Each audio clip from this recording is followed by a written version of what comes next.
आज श्री बगलामुखी माता का ब्रह्मास्त्र महाविद्या स्तोत्र का पाठ करते हैं। यह स्तोत्र अत्यंत चमत्कारिक स्तोत्र है। इस स्तोत्र के पाठ करने से या श्रवण करने से सभी प्रकार के संकटों का निवारण होता है। शत्रु भय हो या राज्य भय हो या शारीरिक कष्ट हो, आर्थिक कष्ट हो, मानसिक कष्ट हो, किसी के ऊपर तंत्र मंत्र किया गया है उसका भी 100% निवारण हो जाता है। केवल इस स्तोत्र के पाठ के श्रवण मात्र से। आप इस पाठ को श्रवण करने से पूर्व माता भगवती की कोई प्रतिमा ले लें। अगर बगलामुखी माता की है तो बगलामुखी माता की प्रतिमा के सामने बैठ जाएं और पीले वस्त्र अगर हो सकता है तो पीले वस्त्र धारण कर लें और आसन लगा करके बैठ जाएं। इस स्तोत्र का श्रवण करें घी का दीपक जला करके और अपने कष्टों के निवारण के लिए माता से प्रार्थना कर लें।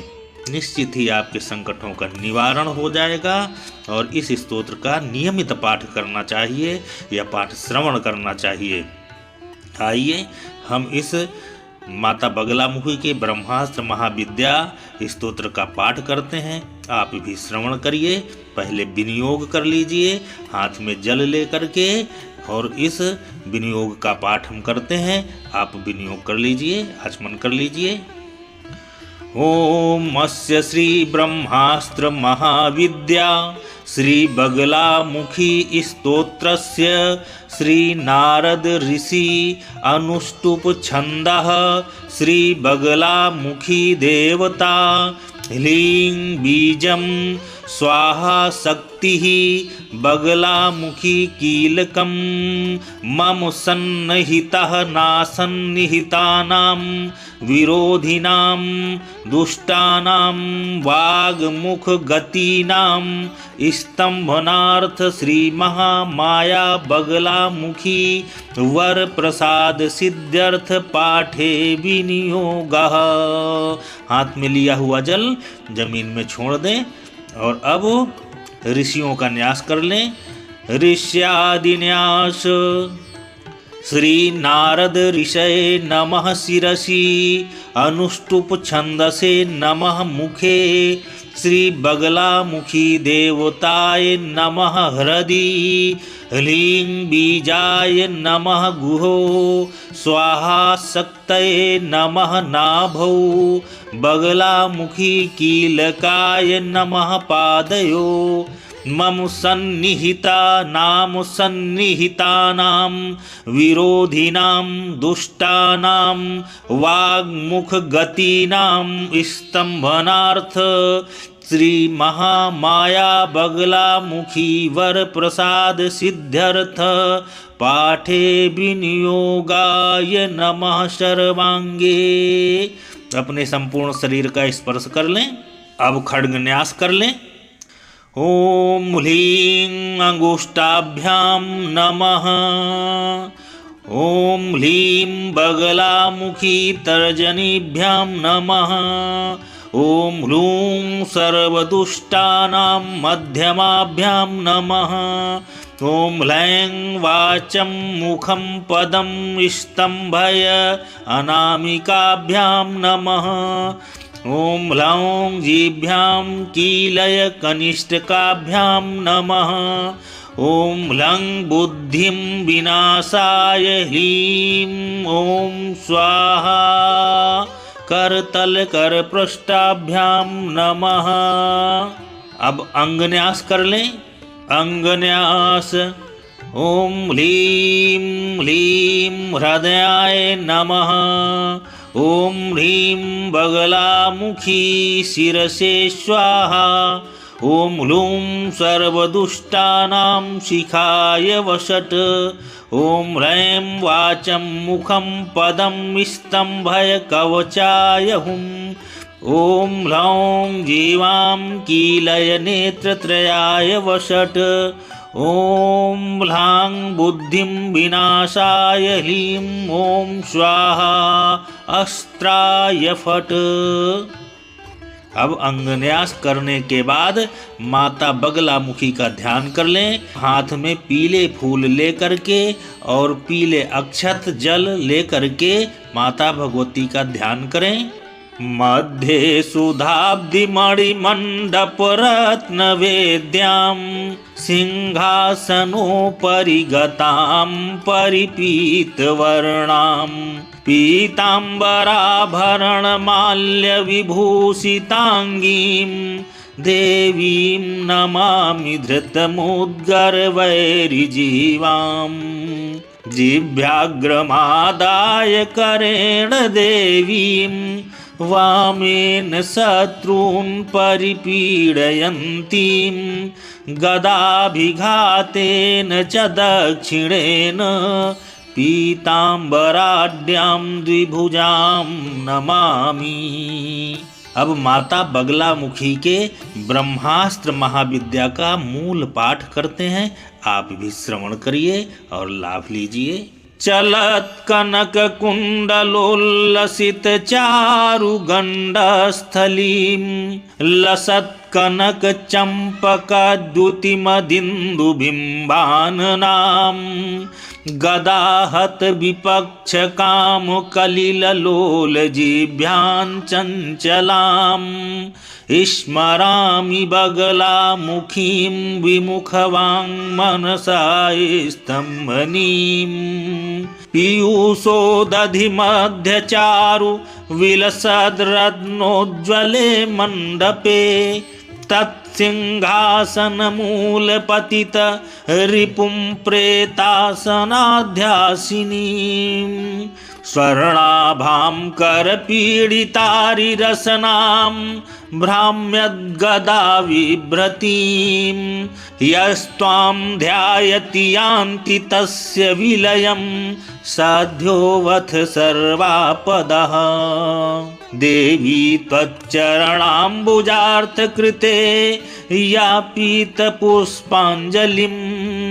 भक्त्या वामुकरे निधाय च मनुं मन्त्री मनोज्ञाक्षरम् पीठ ध्यान परोथ कुंभक वसाद्बीजं स्मरेत पार्थिवं तस्यामित्रमुखस्य वाचि हृदये जाड्यं भवेत् तत्क्षणात् वादी मूकतिरङ्कति क्षिति पतिर्वैश्वानरः सीतति क्रोधी शाम्यति दुर्जनः सुजनति क्षिप्रानुग खञ्जति गर्वी खर्वति सर्ववीच्च जडति त्वन्मन्त्रिणा यन्त्रितः श्रीनित्ये बगलामुखि प्रतिदिनं कल्याणि तुभ्यं नमः मंत्रस्तावदलं विपक्षदलने स्तोत्रं पवित्रं च ते यन्त्रं वादिनियन्त्रणं त्रिजगतां जत्रं च चित्रं च ते मातः श्रीबगलेति नाम ललितं यस्यास्ति जन्तोर्मुखे त्वन्नामस्मरणेन संसदि मुखे स्तम्भो भवेद्वादिनां दुष्टस्तम्भनमुग्रविघ्नशमनं दारिद्र्यविद्रावणं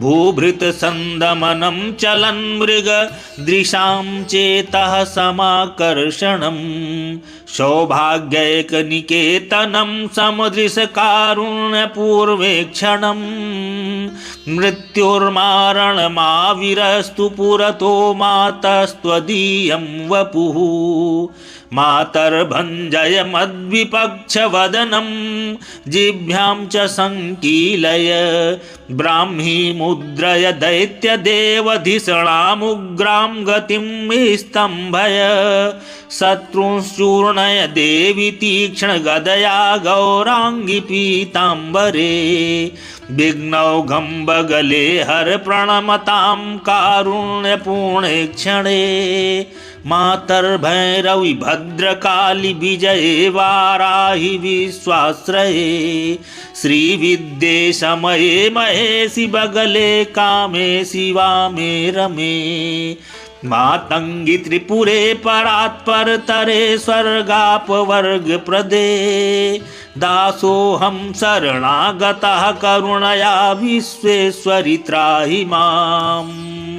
त्वं विद्या परमा त्रिलोकजननी विघ्नौघसञ्छेदिनी योषाकर्षणकारिणि पशुमनः सम्मोह संवर्धिनी दुष्टोच्चाटनकारिणी पशुमनः सम्मोह संदायिनी जिह्वां कीलन भैरवी विजयते ब्रह्मास्त्र विद्या परा विद्यालक्ष्मीर्नित्य सौभाग्यमायुः पुत्रैः पौत्रे सर्वसम्राज्य सिद्धि मानं भोगो वश्यमारोग्य सौख्यं प्राप्तं सर्वभूतले त्वत्परेण।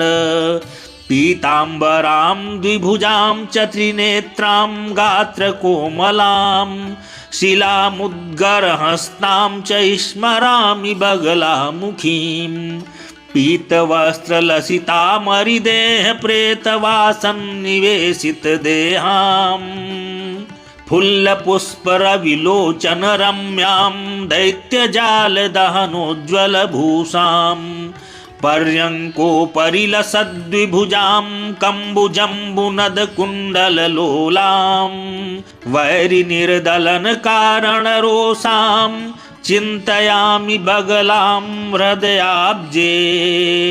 गेहं नाकति गर्विता प्रणमति स्त्री संगमो मोक्षति द्वैषी मित्रतिपातकं सुकृतक्षिक्षमा वल्लभो दास्यति मृत्युर्वैद्यति दूषण सुगुणति त्वत्पाद संसेवनात् वन्दे त्वां भवभीतिभञ्जनकरीं गौरीं गिरीशप्रियाम् आराध्या जदम्ब दिव्यकविभिः सामाजिकैः स्तोत्रभिः मालैश्चन्दनकुङ्कुमैः परिमलैरभ्यश्चर्चिता सादरात् सम्यक् न्यासि समस्तनिवहे सौभाग्यशोभाप्रदे श्रीमुग्धे बगले प्रसीद विमले दुःखापहे पाहि माम् यत्कृतं जपसन्नाहं गदितं परमेश्वरी दुष्टानां निग्रहार्थाय तद्गृहाण नमोऽस्तु ते सिद्धिं साध्येव गन्तुं गुरुवरवचने स्वार्ह विश्वासभाजम् स्वान्तः पद्मासनस्थां वररुचिबगलां ध्यायतां तारतारम् गायत्री पूतवाचां हरिहर नमने तत्पराणां नराणां प्रातर्मध्यां काले स्तव पठनमिदं कार्यसिद्धिं प्रदमः स्यात् विद्यालक्ष्मीः सर्वसौभाग्यमायुः पुत्रैः पौत्रो सर्वसम्राज्यसिद्धिः मानं भोगो वश्यमारोग्यसौख्यं प्राप्तं सर्वभूतले त्वत्परेण यत्कृतं जपसन्ध्यानं चिन्तनं परमेश्वरी शत्रूणां स्तम्भनार्थाय तद्गृहाण नमोऽस्तु ते फलश्रुति नित्यं स्तोत्रमिदं पवित्रं यो देव्या पठत्यादरात् धृत्वा यन्त्रमिदं तथैव समरे बाहौ करे वा गले राजानोऽप्यरयो मदान्धकरिणः सर्पा मृगेन्द्रादिका ते वै यान्ति विमोहिता रिपुगणा लक्ष्मो स्थिरा सर्वदा संरम्भे चौरसङ्घे प्रहरण समये बन्धने व्याधि मध्ये विद्यावादे विवादे प्रकुपित नृपतो दिव्यकाले निशायां वस्ये वा स्तम्भनो वा रिपुवध समये निर्जने वा वने वा गच्छन्स्तिष्ठन्स्त्रिकालं यदि पठति शिवं प्राप्नुयादासु धीरः अनुदिनमभिरामं साधको यास्त्रिकालं पठति स भुवनेषु पूज्यते देववर्गे सकलममलकृत्यं तत्त्वदृष्टा च लोके भवति परम सिद्धा लोकमाता पराम्बा ब्रह्मास्त्रमिति विख्यातं त्रिषु लोकेषु दुर्लभं गुरुभक्ताय दातव्यं न देयं यस्य कस्यचित् इति श्री रुद्रयामले उत्तरखंडे श्री ब्रह्मास्त्र विद्या श्री बगलामुखी स्तोत्रम संपूर्णम्।